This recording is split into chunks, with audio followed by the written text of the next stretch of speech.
You're listening to the American edition of The Voice of Russia. I'm Crystal Park in Washington. Immigration reform has been stalled and put on the back burner for too long. President Obama is desperate to do something, so this week he conceded reform can come in pieces if need be. Before, President Obama had been pushing for comprehensive reform, but with such little movement, he's now urging something get done. For more on the latest in immigration reform, we're now joined by Peggy Orchowski. She's the Congressional Correspondent for Hispanic Outlook.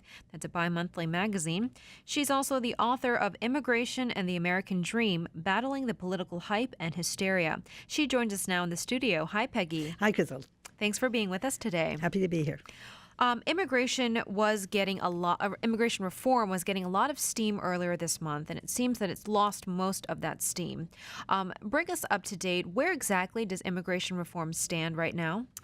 Well, actually, the House has been doing quite a bit. As you know, the Senate passed a bill, a fairly comprehensive bill, in June, and then now it's the House's turn.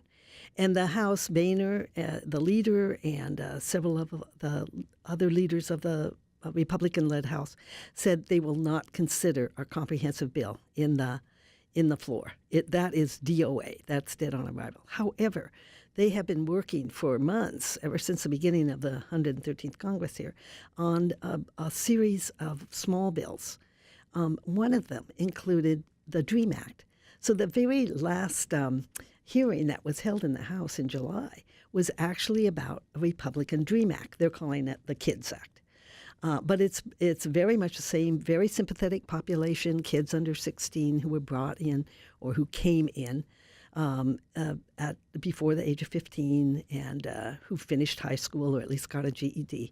And they would get a pathway to citizenship. All of a sudden, the Democrats were totally against it. They were all saying no because the Democrats want a comprehensive bill. They want all, and the main point is they want all the people who are here in the country illegally to be legalized. They don't want just a small segment.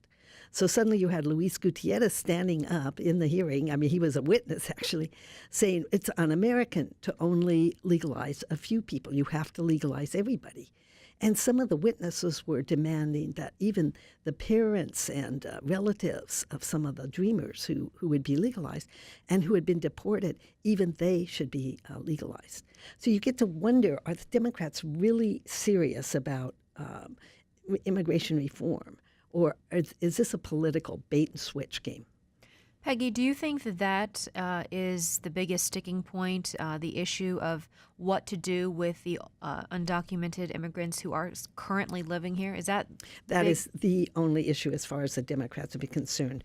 So when they talk piecemeal, see, there's two extremes, of course. There's either legalize everybody, which is what the Democrats want, or deport everybody, which Democrats like to say Republicans want, but I have never, ever heard a Republican say that. Now, I'm a lifelong Democrat, so I'm not pushing a Republican line here. I'm just trying to cut through the spin. So the thing is with two extremes, there's always a bunch of options in the middle. And up until this week, the Democrats have absolutely refused to consider anything but comprehensive, which by definition includes legalization of all illegal immigrants. That, by the way, the official term is illegal immigrant. Undocumented's a bit disingenuous because many, many people that you call undocumented have documents, but they're fraudulent documents, and that's a felony. The weird thing about this name game is that it's a far less crime, if you will, to be in the country illegally, to be an illegal immigrant. That's only a misdemeanor. But if you say you're undocumented and you're carrying and purchased and used knowingly false documents, that's a felony. That's a far greater crime. So I think it's better. The neutral term now is unauthorized, but that hasn't gotten many legs, but people are trying. Peggy, are there a lot of unauthorized immigrants who do possess those fraudulent documents? Would you say more possess fraudulent documents than not? Oh, absolutely. Absolutely. I mean, practically everyone who works. And as you know, you can easily buy a false Social Security card, even a false green card, $50. Go up the DuPont Circle, you can buy them. You're knowingly buying and using a false document. Now, it wasn't illegal to work when you didn't have a permit until 1986, which was when the last amnesty bill was. And part of that amnesty bill, for the first time in the United States, they made it illegal to work if you didn't have a permit. And the companies, the employers, are supposed to be sanctioned for that. But there was a big loophole, and that is that the employers were not obliged to verify if the documents that the illegal immigrant gave them was authentic. So huge gap. They could give them anything, and they say, "Okay, you gave me a document." So everybody's playing this game. You really got to wonder how serious we are about sanctioning. That's exactly right, Peggy. I mean, there is a lot of discourse about what the proper politically correct term is to even call what to call the millions. Yes, right. Do you think that is indicative of the game that is being played? I mean, is it a game? Absolutely. I mean, I really, when you really think about it, I want to write an op-ed someday about saying we really love illegal immigrants. They work so hard. They're so grateful.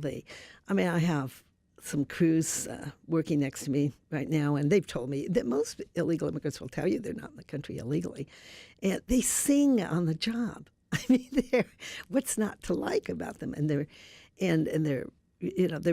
so grateful to be here, and we love them, and we know them, and our kids go to school with them, and it's really a hard problem.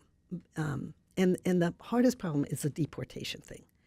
A lot of people say, well, let's sanction them, let's sanction the employers, but let's not deport them. And yet you got to ask, can you even have immigration law if you don't deport? If deportation isn't the ultimate punishment?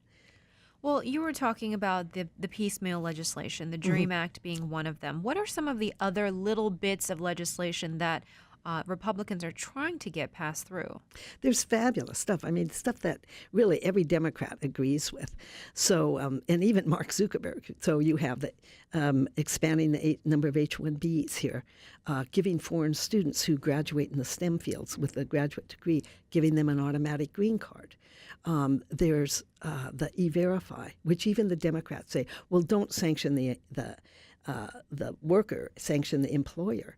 So we have an E-Verify system, which right now is voluntary. But both the Senate bill and the piecemeal bills that have been in front of the House and passed, actually, would make it a requirement. So you're saying some of the piecemeal legislation proposed by Republicans, Democrats agree with them? Oh, they definitely agree with them, and they're part of the Senate bill. So, I think you can flip this coin two ways. I mean, if Republicans want it to be piecemeal, but the ingredients are all something Democrats can agree with, why not just push it through? On the other hand, if Republicans are willing to do A, B, and C, why not just put them together and make it more comprehensive? Well, that's what they want to do. They want to take, there's 6 right now, so they want to take A, B, C, D, E, and F and put them together, I call it, in a kind of sort of comprehensive bill.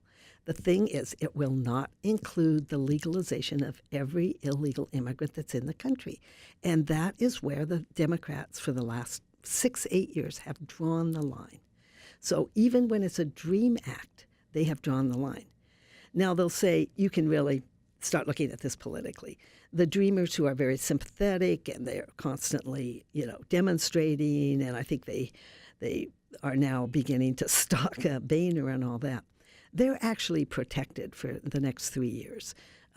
President Obama, who said in 2012, when he talked to the La Raza conference, he said, I can't go around Congress. I can't do an executive order. But in June of 2012, he did, because he was looking at some bad numbers there. So he did make prosecutorial discretion for people who would qualify as D.R.E.A.M Act. It's a case by case. It's not a blanket, but it's a case by case. And it's very interesting right now how many have applied and who they are, and that's a whole nother story. But in fact, Dreamers are protected right now. So even if the Democrats don't pass a separate D.R.E.A.M Act, the Dreamers are protected till the next presidential election. So they don't have that big. They are using it as a bait and switch. They're saying, if you have, it's un-American to just legalize one small group. You have to legalize everybody. So even when the Republicans say, well, yeah, that's a very sympathetic group, we do think that that group and farm workers who have come and everybody knows them, there's a very good bill for farm workers too. Another sympathetic group you think the Democrats would jump on. But it isn't everybody. It's just small groups.